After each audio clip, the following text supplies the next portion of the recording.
What's your favorite fantasy play on this short slate tonight, Matt? I'm going to look to the Pacers. We don't have confirmation that Domantas Sabonis is out yet, but it seems pretty likely considering what the team said about him last night, that his ankle injury could be pretty significant. Sounds like a guy who's not playing the second night of a back-to-back at very least. So the Pacers have two big men who I think we can look at. The one who interests me the most is Oshae Brissett.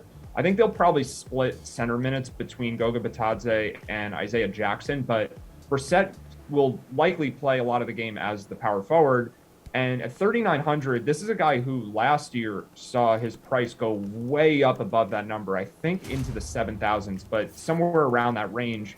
And you have no Sabonis, you have no Miles Turner, and potentially no Malcolm Brogdon if the Pacers decide to hold him out of this one. This could be a really shorthanded team, so they're going to need someone to score. Obviously, they have Karis LeVert, who scored a lot of points last night against the Lakers, but that's not enough. They're going to need more guys than just LeVert to score, and I think Brissett's probably the guy that picks up the slack.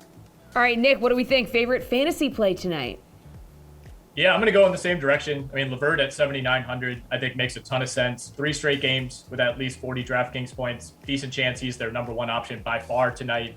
I had Oshae Brissett as well, 3,900. I mean, maybe if you want to chance it on Goga Bitadze at 3,700, both of those guys could end up seeing big minutes with Turner and Sabonis out.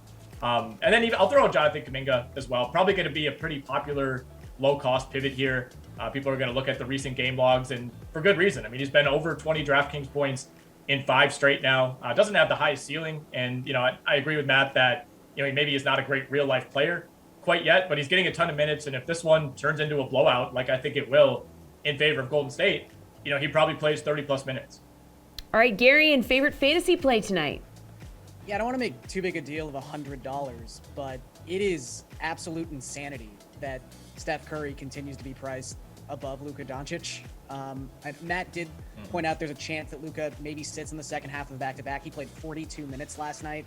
Luka, famously not known for his conditioning, but I think he's probably going to end up playing. And if he doesn't, just, pivot to Jalen Brunson. It's a really easy pivot, but the fact that Doncic is at $10,400 tonight, I know it's the mechanics of a small slate. I know it's the mechanics of positioning, but this is the cheapest Doncic has been all season long.